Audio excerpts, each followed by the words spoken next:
إن الله وملائكته يصلون على النبي يا أيها الذين آمنوا صلوا عليه وسلموا تسليما اللهم صل على محمد كلما ذكره الذاكرون وكلما غفل عن ذكره الغافلون. ذی الحجہ کے ماہ مقدس کا آغاز ہو چکا ہے. یہ مہینہ نبی کریم علیہ السلام کے نزدیک رمضان کے بعد سب سے بابرکت مہینہ تھا. بلکہ 2 مہینے ہیں جن کو ہمارے نبی نے فرمایا شہر اللہ، ایک رمضان کو اور ایک ذی الحجہ کو. فرمایا یہ شہر اللہ ہے، اور اللہ نے قرآن حکیم کے اندر اس کی 10 راتوں کی قسم کھائی ہے. والفجر ولیال عشر والشفع والوتر. اللہ والشفع پہلے فرمایا ولیال. حدیث میں آتا ہے موسیٰ کلیم اللہ کوئی طور پر گئے، اللہ رب العزت نے فرمایا وواعدنا موسیٰ 30 لیلۃ. آپ اللہ نے فرمایا موسیٰ 30 روز کے لیے میرے پاس آ جاؤ، اعتکاف کر لو. موسیٰ کلیم اللہ 30 روزہ اعتکاف کے لیے کوئی طور پر چلے گئے اور 30 دن روزہ رکھا. 30 دن اللہ کے حضور دعا کی اور اللہ نے فرمایا 30ویں دن میں تمہیں تورات عطا فرماؤں گا. اب 30 دن کا روزہ رکھ کر آپ نے مسواک کر لیا اور نماز پڑھی. مسواک کر کے اللہ کے پاس گئے. اللہ نے چونکہ بلایا تھا کہ میرے سے کلام کرنا ہے. مسواک کر کے جب اللہ کے حضور گئے، اللہ نے فرمایا موسیٰ تو نے مسواک کی، تو نے روزہ رکھ کر جو اپنے معدے کی سمیل تمہارے منہ میں آ رہی تھی وہ ختم کر دی مسواک کے ذریعے. تم نے یہ سوچا کہ میں منہ کو صاف کر کے اللہ کی بارگاہ میں جاؤں، میں مسواک کر کے اللہ کی بارگاہ میں جاؤں، لیکن اے موسیٰ مجھے روزہ دار کے معدے کی سمیل جو اس کے منہ میں آتی ہے مجھے مشک و زعفران سے زیادہ محبوب ہے. اب آپ 1 مہینہ جو اعتکاف کیا، 1 مہینے کا چلہ کاٹا، آپ نے 10 راتیں اور کاٹنی ہیں، 10 دن اور گزارنے ہیں تاکہ آپ 10 دن اور روزہ رکھیں اور میں آپ کے منہ کی بدبو کو مجھ سے زیادہ پسند کر کے آپ کو تورات عطا کروں گا. محدثین نے لکھا کہ قرآن پاک کی سائر کی تفسیر میں بھی کہ مفسرین لکھتے ہیں کہ وہ 10 راتیں جو تھی وہ ذی الحجہ کی 10 راتیں تھی. جب موسیٰ علیہ السلام کو اللہ نے مزید روکا تھا، ذی القعدہ کا مہینہ آپ نے پورا کوئی طور پہ گزارا اور یہ ذی الحجہ کی 10 راتیں آپ نے کوئی طور پر مزید اللہ کے سامنے رو کے گزاری اور اللہ نے پھر آپ کو 10 ذی الحجہ کو تورات عطا فرمائی. اب ان کی قسمیں اللہ تورات میں بھی کھاتا تھا، ان راتوں کی قسمیں اللہ نے قرآن میں بھی کھائی. اور اللہ رب العزت نے کہا کہ ولیال 10 راتوں کی قسم. یہ 10 راتیں حدیث ہے نبی کریم علیہ السلام کی. ہمارے مسلمان یہ راتیں ضائع کر رہے ہیں، یہ دن ضائع کر رہے ہیں. فرمایا یہ 10 راتیں اتنی مقدس ہیں، حضور نے فرمایا اس کا 1 دن کا روزہ 1 سال کے گناہ معاف کر دیتا ہے، اور 1 رات کی عبادت لیلۃ القدر کے برابر ثواب دے دیتی ہے. لیلۃ القدر حدیث کے الفاظ دیکھیے، حدیث صحیح آپ کو بتائی ہے. یہ حدیث ضعیف نہیں ہے، چھوٹی موٹی کتاب کی نہیں ہے، بڑی مستند کتاب کی حدیث ہے. فرمایا جو اس رات میں عبادت کرتا ہے اس کو لیلۃ القدر کا اجر مل جاتا ہے. لیلۃ القدر کی رات نہیں پتا کب ہے، اللہ نے امت کو نہیں بتائی. طاق راتوں میں تلاش کرو. یہاں نبی نے امت پہ احسان کیا. حضور نے فرمایا میرا ہر امتی لیلۃ القدر پا لے. 10 راتوں کو صرف آپ کتنی عبادت کرو، خالی 2 رکعت بھی پڑھ لو تو لیلۃ القدر آپ کو مل جائے گی. اور اتنی احسان امت پر، لیکن امتی پھر بھی سو کے گزار رہا ہے، فلمیں دیکھ رہا ہے، ڈرامے دیکھ رہا ہے، بازاروں میں پھر رہا ہے.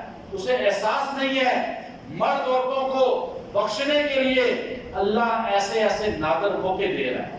پھر بھی مسلمان کہے کہ میں بخشش کیسے ہوگی، جب تمہیں موقع مل رہا ہے تو بخشش کرا دی رہے، پھر اپنی زندگی کو کیوں داؤ پہ لگا رہا ہے؟ اب دیکھیے دن کا ایک روزہ 1 سال کے گناہ معاف کراتا ہے۔ آگے جاتے جاتے ابن عباس کی روایت مسلم شریف میں والشفع والوتر، والشفع شف کہا کہ اس سے مراد 10 ذی الحجہ عید کے دن کی اللہ نے الگ قسم کھائی ہے۔ 10 راتوں کی قسم تو ویسے ہی کھائی نا اجتماعی طور پہ، مجموعی طور پہ، لیکن عید کے دن کی قسم والشفع کہہ کے الگ کھائی، والوتر عرفہ کے دن کی الگ قسم کھائی۔ 9 10 بہت ہی خاص ہیں، 10 راتیں ہیں ہی خاص، لیکن 10 میں 9 10 ہیں ہی خاص۔ جیسے عشرہ مبشرہ کتنے ہیں؟ صحابہ 10 ہے نا، 10 ساروں میں ٹاپ پر ہیں، سارے صحابہ مغفور ہیں، بخشے ہوئے ہیں، رضی اللہ عنہم ہیں۔ صحابی ایک کے متعلق اتنی سی آپ کے دل میں میل آئی نا تو آپ کا ایمان گیا۔ آج کل عجیب فتنہ ہے، لوگ کہتے ہیں جی ہمارے سوشل میڈیا پہ کہ ایمان اتنا کمزور ہے کہ کسی کے بارے میں آپ بول نہیں سکتے۔ بھائی صحابہ کے متعلق ہم کیوں نہیں بول سکتے؟ آپ کی اوقات ہی نہیں ہے کہ آپ ان ہستیوں کے متعلق بولیں جن ہستیوں نے رسول اللہ کو دیکھا ہے۔ میں تو کہتا ہوں جنہوں نے ہمارے اکابر کو دیکھا ہے ہم ان کے متعلق نہیں بول سکتے۔ جنہوں نے ہمارے بڑوں کو دیکھا ہے، چھوٹوں کو آرمی میں کیا ہوتا ہے؟ میجر کرنل کی عزت کرتا ہے نہیں کرتا؟ کیپٹن میجر کی عزت کرتا ہے نہیں کرتا؟ ریٹائر ہو کے بھی کرتے ہیں، رینک ہے نا، تو وہاں آپ رینک کو مانتے ہیں کیونکہ وہاں ڈنڈا نظر آتا ہے، بوٹ نظر آتے ہیں، اور آپ کو یہاں چونکہ آخرت کے سودے ہیں نظر نہیں آتا۔ صحابہ کے متعلق زبان کیا دل میں سوچنا بھی چھوڑ دے کوئی بات، اللہ جانے، اللہ کا نبی جانے، نبی کے صحابہ جانے، ہم کو رب نے بول رہا۔ اب ساروں میں ٹاپ پہ کتنے ہیں؟ 313 بدری، سارے بخشے ہوئے، لیکن 313 کو کہا کہ ان کو تو میں نے رضی اللہ کہہ دیا، تمہارے تو اگلے پچھلے معاف ہیں، بعد میں بھی کچھ کرو معاف ہے، کر بھی لو تو معاف ہے۔ کرنا تو تھا ہی نہیں انہوں نے، اس لیے اللہ نے کہا۔ اب ہمارے یہاں جو ذہین لڑکا ہوتا ہے اسے کہا کہ تم نہ بھی آؤ تو پاس ہو، کیونکہ پتہ ذہین ہے۔ حضور اللہ نے کہا نا غفر لہ ما تقدم من ذنبہ وما تأخر، قرآن کہتا ہے تمہارے اگلے پچھلے معاف ہے گناہ، بعد میں بھی گناہ کرو۔ اللہ کو پتہ تھا یہ نبی کی صحبت میں بیٹھنے والے گناہ کہاں کر سکتے ہیں؟ پیر کی صحبت میں، ولی کی صحبت میں بیٹھنے والا اتنا تبلیغ میں سروزہ لگا کر اتنا بدل جاتا ہے، تو نبی کی صحبت میں بیٹھ کے نہیں بدلے گا؟ پانی ابلتے میں پتی چٹکی ڈال دیں اس کا رنگ بدل جاتا ہے، تو نبی کے پاس بیٹھا ہوا نہیں بدلے گا؟ تو اللہ کو پتا تھا، اللہ نے کہا کچھ بھی کرو میں نے معاف کیا۔ اب 313 وہ ہو گئے، اللہ نے کہا ان 313 میں 10 تو وہ ہیں جن کو نبی نے بھی کہہ دیا کہ تم 10 کے 10 جنتی ہو، عشرہ مبشرہ۔ پھر 10 میں 2 ایسے ہیں ٹاپ کے، 4 تو خلفائے راشدین ہیں نا، 2 وہ ہیں جو نبی کے سسر بھی ہیں، نبی کے سسر بھی ہیں اور نبی کے ساتھ آج بھی ہیں یا نہیں؟ آج ہے نا۔ والشفع والوتر، 10 میں 2 کو اللہ نے قسمیں کھائی قرآن میں، اور 10 میں 2 کو نبی نے آج بھی ساتھ سلا لیا روزے میں۔ اب آپ دیکھیے 2 کا حصہ، اب وہاں 2 ہیں، یہاں 2 ہیں، 10 ہیں، 10 ہیں۔ اب اس کے 2 اللہ نے کہا والشفع کا مفسرین لکھتے ہیں، ابن عباس کی روایت مسلم شریف کے اندر عید الاضحیٰ کا دن ہے، وقت 9 ذی الحجہ کا دن ہے، 9 ذی الحجہ عرفہ کا دن، روزہ رکھنے والے کو 1 سال نہیں، پچھلے 8 دن روزہ رکھا تو 1 سال کے روزے کا ثواب ہے نا، 1 سال کے گناہ معاف ہے۔ 9 ذی الحجہ کو روزہ رکھا، 1 سال کے روزے کا ثواب بھی، اس سال کے گناہ معاف بھی، اگلے سال کے گناہ بھی معاف۔ ملا علی قاری رحمۃ اللہ علیہ نے لکھا کہ پتہ یہ چلا کہ جو 9 ذی الحجہ کا روزہ رکھے گا اللہ اس کو 1 سال کی زندگی دے گا، مزید موت سے بچائے گا۔ نبی نے کہہ دیا کل 1 سال بعد کے بھی گناہ معاف ہوں گے، تو گناہ ہوں گے تو معاف ہوں گے، زندہ ہوگا تو گناہ کرے گا۔ 10 ذی الحجہ اللہ نے قسم کھائی قربانی کی، وہ میں آگے آتا ہوں اس پہ۔ آپ علیہ السلام جب عرفات کے میدان میں کھڑے تھے نا تو دن کون سا تھا؟ پتہ ہے نا سب کو دن کون سا تھا؟ جمعہ کا دن تھا، عرفات کا میدان تھا، عرفہ کا دن تھا اور 9 ذی الحجہ تھی، اور آپ علیہ السلام نے فرمایا وہاں پر بہت سی چیزوں کو حرام کیا، بہت سی چیزوں کو ممنوع کیا۔ صحابہ 1.25 لاکھ آپ کے سامنے تھے اور حضور علیہ السلام وہاں پہ ایسے خوشی کے عالم میں تھے کہ اپنی کھیتی نظر آ رہی تھی، فصل نظر آ رہی تھی۔ مکے سے نکلے 300 سے بھی زیادہ نہیں تھے ہجرت کرتے وقت، اور مکہ واپس آئے حج کرنے کے لیے آخری سال، تو آپ کے ساتھ 1,24,000 جتنے اللہ کے نبی ہیں اتنے نبی کے صحابہ ہیں، جتنے اللہ کے پیغام والے ہیں اتنے نبی کے پیغام والے ہیں، جتنا اللہ کے توحید کا اعلان کرنے والے ہیں اتنا نبی کی رسالت کا پرچار کرنے والے ہیں۔ اب حضور نے وہاں پر جو اعلان کیا وہ آپ نے فرمایا آج کا دن جمعہ کا تھا۔ یہودی کہتے ہیں کہ اگر آج کے دن وہ دن موسیٰ علیہ السلام پہ ہوتا یہ آیت اترتی الیوم اکملت لکم، آج دین مکمل ہو گیا، تو وہ دین مکمل ہوا 9 ذی الحجہ کو عرفات کے میدان میں جمعہ کے دن۔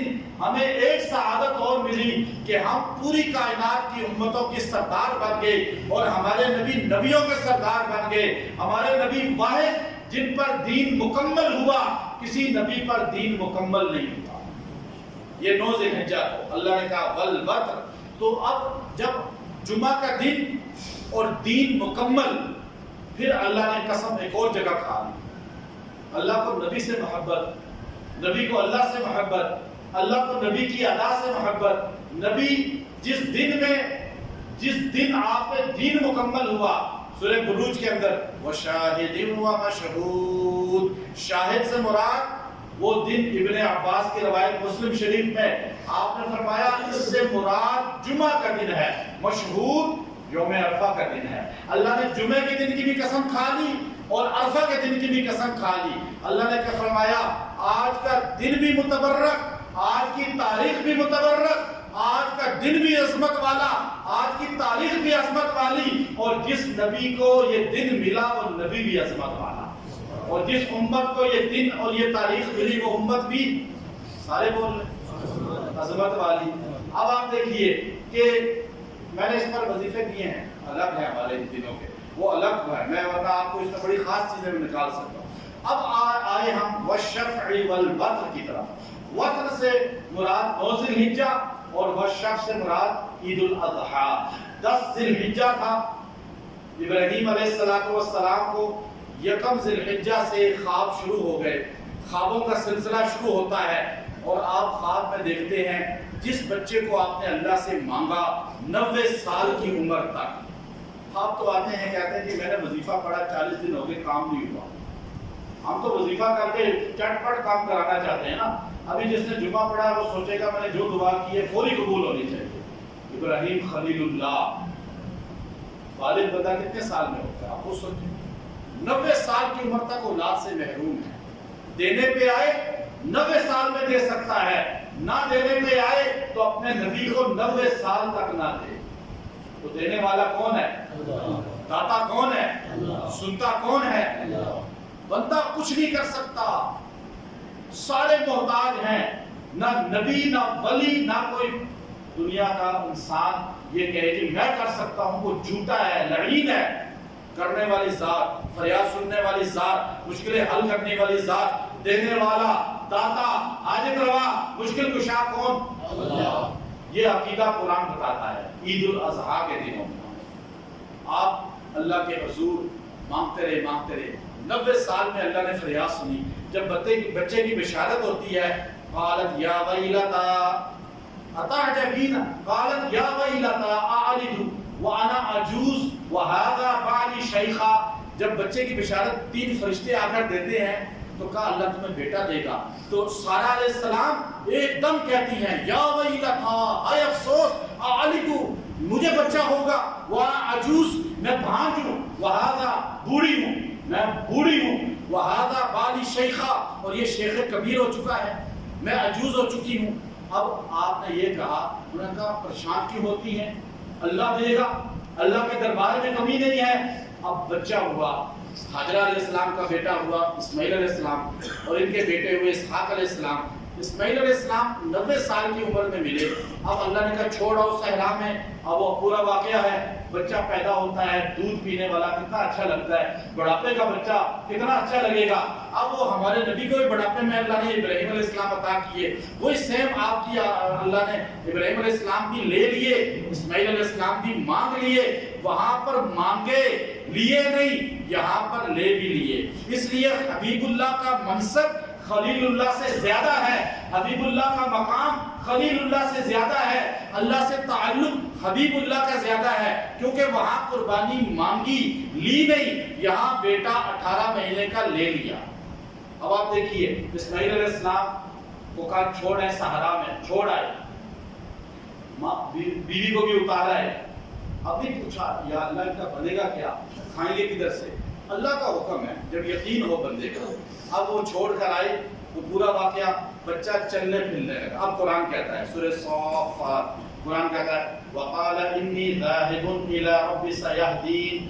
اب یہ اصل میں اللہ کے صحیح بندوں میں سے تھے، توحیدی بندوں میں سے. اب فرمایا جب فلما ذهب، اب ان کا بیٹا جو ہے جب چلنے لگا، فلما بلغ معه السعی، فلما بلغ جب بلوغت کو قریب ہونے لگا، یعنی بڑا ہونے لگا، معه السعی اور ساتھ چلنے پھرنے لگا، اٹھانے کی عمر ختم ہو گئی، چلنے کی عمر شروع ہو گئی. بچہ دوڑتا ہے، چھوٹی عمر کا ہوتا ہے، اب 9-10 سال کا بچہ ہے یا 7 سال کا ہے، اب وہ کتنا پیارا لگتا ہے، بڑھاپے کا بچہ ہو. پھر فلما بلغ معه السعی قال یا بنی، قال یا بنی، خواب آ رہے ہیں، خواب میں اللہ بتا رہے ہیں کہ آپ بیٹے کو ذبح کر رہے ہیں. خواب آیا ہمارے نبی کو عمرہ کر رہے ہیں، حضور نے فرمایا نبی کا خواب وہی ہوتا ہے. یا ابراہیم علیہ السلام نے فرمایا کہ نبی کا خواب وہی ہوتا ہے. اب حضور علیہ السلام نے عمرے کے لیے حدیبیہ کا سفر کیا، یہاں ابراہیم علیہ السلام نے اپنے بیٹے کو بلایا، کسی اور بشر سے مشورہ نہیں کیا، کسی اور بشر سے بات نہیں کی. اب بچے کی تربیت ایسی ہونی چاہیے کہ اس کو پیدائشی گود میں ماں اس کو دین سکھائے، ماں اس کو دین کا ماحول دے. تو بچے اسماعیل ہوتے ہیں. علامہ اقبال نے کہا تھا نا کہ کس نے آداب فرزندی سکھائے اسماعیل علیہ السلام کو، کس مدرسے نے، کس خانقاہ نے، کس اسکول کالج نے؟ اسماعیل علیہ السلام کو ماں کی گود نے آداب فرزندی سکھائے. جب باپ نے کہا یا بنیا انی ارا فی المنام، میں بیٹے خواب میں دیکھ رہا ہوں، انی اذبحک، کہ میں تجھے ذبح کر رہا ہوں، فانظر ماذا تری، یہ تو بتا کہ اب میں کیا کروں. میں خواب بار بار دیکھ رہا ہوں کہ آپ کو میں ذبح کر رہا ہوں، آپ پہ چھری چلا رہا ہوں، آپ کی گردن کاٹ رہا ہوں. اب یہ بچے کو آج آپ کہیں نا، بچہ آگے سے کیا ہوگی، آپ کو شیطان خواب دکھا رہا ہے. لیکن والد ابراہیم اور بیٹا اسماعیل، تو انہوں نے آگے سے کیا ہے، یا ابت افعل ما تؤمر، اے میرے ابا جان آپ وہ کریں جو آپ کو عرش والا حکم دے رہا ہے، آپ وہ کریں جو آپ کو اللہ حکم دے رہا ہے. تو بیٹا تمہارا کیا بنے گا؟ ذبح کون ہونا چاہتا ہے؟ کون چھری چلوانا چاہتا ہے اپنی گردن پہ؟ تو آگے سے بیٹے نے آگے سے تکبر کی بات نہیں کی، اپنی بڑائی کی بات نہیں کی کہ میں آپ کے خاندان سے ہوں، میں تو نبی کا بیٹا ہوں. آج لوگ فخر کرتے ہیں نا، عمل کرتے نہیں فخر کرتے ہیں. خاندان پر نہیں بخشا جائے گا اگر عمل نہیں کرے گا. ابو لہب سے بڑا سید کون ہے کوئی؟ ہاشمی کون ہے؟ حضور کا چچا ہے نا، سید بھی ہے، ہاشمی بھی ہے، قریشی بھی ہے. لیکن قرآن کیا کہتا ہے، تبت یدا ابی، ہاتھ ٹوٹ جائے ابو لہب کے، عمل جو نہیں کیا. جو عمل نہیں کرتا 1000 نسب بھی اس کو جنت میں نہیں لے کے جائیں گے. کیونکہ عمل جو ہے بلال کر گیا تو حضور کا دربان بن کے حضور سے پہلے جنت میں جائے گا، اور نہیں کیا تو اتنا خوبصورت کہ ابو لہب کو دیکھ کر لوگ حیران ہوتے تھے، اتنا حسین تھا. لہب کہتے ہیں شعلہ مارنے والا حسن، یعنی ابو لہب کا حسن اتنا تھا کہ اسے حسن کا باپ کہا جاتا ہے. لیکن بلال کالا حبشی، لیکن جنت میں قدموں کی سنائی. اللہ مدینے میں چل رہا ہے اور قدموں کی آہٹ جنت میں آ رہی ہے. تو کلر کو نہیں دیکھا جاتا، خاندان کو نہیں دیکھا جاتا، بلکہ کس کو دیکھا جاتا ہے؟ عمل کو۔ یہ مسلمان کو سمجھ آ جائے۔ ایشیا کے اندر پاکستان اور انڈیا میں بڑی عوام میں ہندوؤں کے ساتھ رہنے کی وجہ سے خلط ملط ہو گئے کہ بس جی نسبت کام آ جائے گی بخشے جائیں گے۔ نسبت بخشتی ہے تب جب آپ کے عمل میں تھوڑی کمزوری ہو، عمل کرنے والے ہو۔ اب ایک بندہ عمل کر رہا ہے لیکن کمزوری ہے اس میں، کسی اللہ کے نیک بندے سے نسبت ہے تو وہ کام آ جائے گی، لیکن عمل ہی نہ کرے اور خالی نسبت پر بھی اپنا یقین رکھے پھر کچھ کام نہیں آئے گا۔ تو اس لیے یاد رکھیں۔ اب اسماعیل علیہ السلام سے کہا بتاؤ بیٹا کیا کروں؟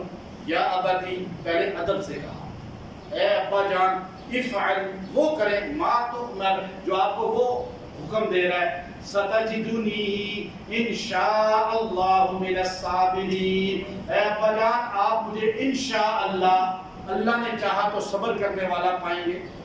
میرے منہ سے اف تک نہیں نکلے گی۔ اب یہ بیٹا کتنے ادب کے ساتھ کہہ رہا ہے اور نسبت کس کے ساتھ؟ اللہ کی طرف، ستجدنی انشاءاللہ من الصابرین۔ اب اسماعیل علیہ السلام نے وہ 3 جگہ پتھر مارتے ہیں نا شیطان کو۔ پہلے شیطان انسانی شکل میں گیا، حاجرہ علیہ السلام سے کہا، بڑے خوبصورت بزرگ کی شکل میں، قرآن کی 10واں پارہ کا 2 رکوع کھول کے دیکھیں کہ شیطان ایک ولی بزرگ کی شکل میں بدر میں آیا تھا اور آ کے ان سے کہہ رہا تھا کہ چلو چلو آگے بڑھو، میں بھی اپنے لشکر کے ساتھ تمہارے ساتھ ہوں۔ سراقہ کی شکل میں آیا اور سراقہ مکے میں تھا، تو پھر وہ میکائیل علیہ السلام اور جبرائیل علیہ السلام کو دیکھ کے بھاگا تھا۔ پورا واقعہ ہے قرآن پاک کے 2 پارے 10ویں پارے کی تفسیر میں۔ تو یہ اکثر جو ہے شکلیں چینج کر کے آتا ہے، خواب میں بھی آتا ہے اور ظاہری بھی آ سکتا ہے۔ صرف حضور علیہ السلام کی ظاہری شکل میں کبھی جن شیطان نہیں آئے گا، باقی ہر شکل میں آ کے گمراہ کرتا ہے۔ وہاں ایک بزرگ بابے کی شکل میں آیا اور آ کر پہلے کھڑا ہو گیا۔ حاجرہ علیہ السلام سے کہا کہ کبھی تو باپ بھی بیٹے کو ذبح کرتا ہے؟ کہا نہیں، کہا تیرا خامن تو ذبح کر رہا ہے۔ کہا کیوں ذبح کر رہا ہے؟ کہا اس کے رب نے اس کو کہا ایک بچہ کیا 10 بھی قربان کر سکتی ہوں اگر اللہ کا حکم ہے۔ اس نے کہا سمجھا اپنے خامن کو۔ انہوں نے پتھر اٹھا کے مارے، شیطان بھاگا۔ پھر ان کے سامنے آیا اسماعیل علیہ السلام کی کہ کوئی باپ بیٹے کو ذبح کرتا ہے؟ کہا نہیں۔ کہا تجھے جو تیار کر کے لے کے جا رہا ہے ذبح کرے گا؟ کہا کیوں ذبح کرے گا؟ کوئی باپ بھی ذبح کرتا ہے؟ کہا نہیں، اس کے رب نے کہا ہے۔ کہا اگر اس کے اللہ نے کہا ہے تو میری ایک جان نہیں 100 جانیں بھی قربان ہیں۔ اور پتھر مارے کہ تو شیطان ہے جو آج میرا عقیدہ خراب کر رہا ہے۔ یاد رکھیں اس منبر پہ جو آپ کا عقیدہ شرک والا، بدعت والا، رسومات والا، گمراہی والا منبر پہ، چاہے دربار میں چاہے کسی جگہ بیٹھ کے بنائے اور آپ کو قرآن و سنت سے دور کرے، آپ سمجھ لیں یہ منبر پہ شیطان بیٹھا ہو۔ اپنی باتیں، اپنے قصے نہیں، اس منبر پہ کس کی باتیں ہونی چاہیے؟ اللہ یا اللہ کے فرقوں کی باتیں نہیں ہونی چاہیے، اپنی بات نہیں ہونی چاہیے، بلکہ صرف قرآن اور حدیث کی بات ہونی چاہیے۔ جو یہاں بیٹھ کے بھی فرقوں کی بات کرے، اختلاف کی بات کرے، آپ کو آپس میں ٹکرائے، قرآن حدیث بیان نہ کر سکے بلکہ ادھر ادھر کی ہیر رانجھے کی قصے سنائے، تو سمجھ لیں یہ انسانی شکل میں شیطان آ گیا۔ آ سکتا ہے۔ شاہ عبدالعزیز محدث دہلوی رحمۃ اللہ علیہ کی تحفہ اثنا عشریہ پڑھیں، آپ کو کھل کے باتیں ملیں گی اس کے اندر۔ اب آگے فرمایا، تیسری مرتبہ پھر انسانی شکل میں آیا، ابراہیم علیہ السلام کو کہنے لگا کہ آپ کیا کر رہے ہیں؟ 90 سال کی عمر میں بیٹا ملا، اس کو ذبح کر دیں گے۔ آپ نے کہا میرے رب کا حکم ہے۔ وہ سمجھا رہا آپ نے پتھر مارے، تو ابلیس ہے، تو میرا سوچ خراب کرنے کے لیے آیا ہے۔ ان 3 جگہوں پہ پتھر شیطان کو ماری جاتے ہیں اور وہ ایٹم بم سے زیادہ اس کو لگتے ہیں، اللہ کے سامنے دیوار ہوتی ہے حاجیوں کے لیے۔ آپ نے اس کو لٹایا بیٹے کو، وہ جگہ ہے آج بھی جب آپ مینا جاتے ہیں تو جاتے ہوئے رائٹ ہینڈ پہ اوپر کی طرف ہے ایک چھوٹا سا کتبہ لگایا ہوا ہے، اس میں لکھا کچھ نہیں ہے، علامت ہے کتبے کی۔ وہ جگہ ہے جہاں اسماعیل علیہ السلام کو لٹایا گیا۔ آپ کو جب لٹایا گیا تو اب لٹایا کیسے؟ فلما تلہ للجبین، فلما تلہ للجبین، آپ کو ماتھے کے بال لٹا دیا، ماتھے کے بال، ماتھا نیچے اور آپ کو الٹا اس طرح لٹایا اور آپ نے اپنے آنکھوں پہ پٹی باندھ دی کہ شفقت پدری غالب نہ آ جائے اور بیٹا نظر نہ آئے، بیٹے کو دیکھ کر کہیں باپ کی محبت جاگ نہ اٹھے اور اللہ کے حکم میں تعمیل میں کمی آ جائے۔ آپ نے اپنی بھی پٹی باندھ دی، بیٹے کا چہرہ بھی اس طرح لٹا دیا کہ بیٹے کا چہرہ رخسار نظر نہ آئے، جبین صلہ للجبین، یہ جبین ہے، یہ جبین ہے۔ اب یہ اس طرح لٹائی اور آپ چھری چلا رہے ہیں، چلا رہے ہیں، چلا رہے ہیں، چھری چل رہی ہے لیکن چھری کاٹ نہیں رہی، اور طاقت ایک نبی میں کتنے مردوں کی ہوتی ہے؟ 40۔ وہ مرد جو جنت کے دنیا کے 4000 بندوں کی طاقت ہے، اور چھری ابراہیم علیہ السلام کے ہاتھ میں نہیں چل رہی۔ پتہ یہ چلا ہر کام کرنے والا کون ہے؟ نبی چاہ رہا ہے، اللہ نہیں چاہ رہا۔ نبی سارے بولے نا، نبی اور اللہ نہیں چاہ۔ اللہ کی چاہت ہوئی ہے نبی کی۔ ایک عقیدہ مسلمانوں کو مل رہا ہے کہ نبی ذبح کرنا چاہ رہا ہے اللہ کے حکم پر، لیکن اللہ ذبح نہیں ہونے دینا چاہ رہا۔ پتہ یہ چلا ہوتا وہ ہے جو اللہ چاہتا ہے، ہوتا وہ ہے